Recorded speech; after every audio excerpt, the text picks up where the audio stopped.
within the quiet earth, Toby the turtle lived in a burrow filled with the remnants of human waste.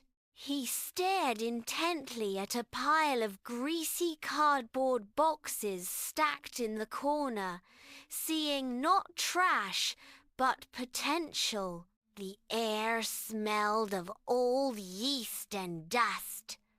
With slow, deliberate movements, he grabbed a roll of silver duct tape and a discarded digital watch he had found weeks ago. This was the beginning of his greatest experiment.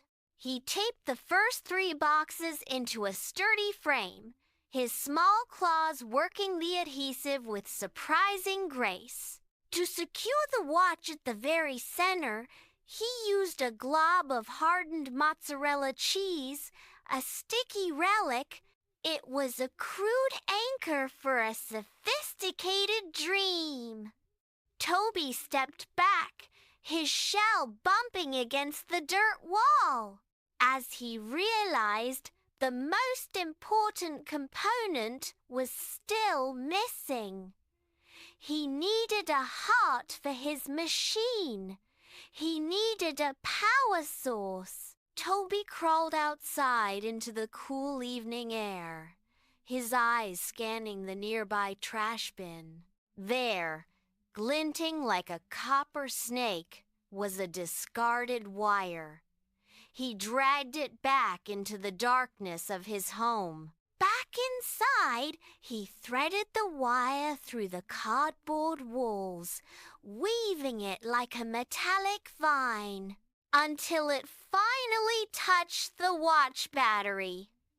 Suddenly, the machine hummed. A low, static buzz vibrated through the floorboards of the burrow, making Toby's heart race. "It is alive," he whispered. The grease on the boxes seemed to shimmer under the faint light of the watch face. He checked the connections one last time, his breath hitching in his throat. The static grew louder. He reached out a trembling claw toward the small plastic button. Everything he knew was about to change. Toby pushed the button. The world around him blurred into a violent streak of gray. When the spinning finally stopped, the silence was deafening. Toby was no longer home. He stood on a patch of vibrant green grass, but it was rapidly being covered by a blanket of falling snow. He checked the watch. The digital display flickered, showing a date 50 years in the past. He looked down at his invention, but his heart sank. The pizza box machine was damp, its structural integrity collapsing under the weight of the frost. He pressed the button again, desperate to return, but the screen went black.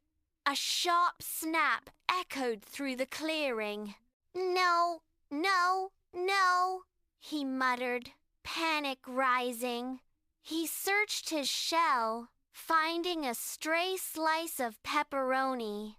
In a moment of frantic genius, he placed the oily meat against the circuit, jamming the broken wire back into the cheese.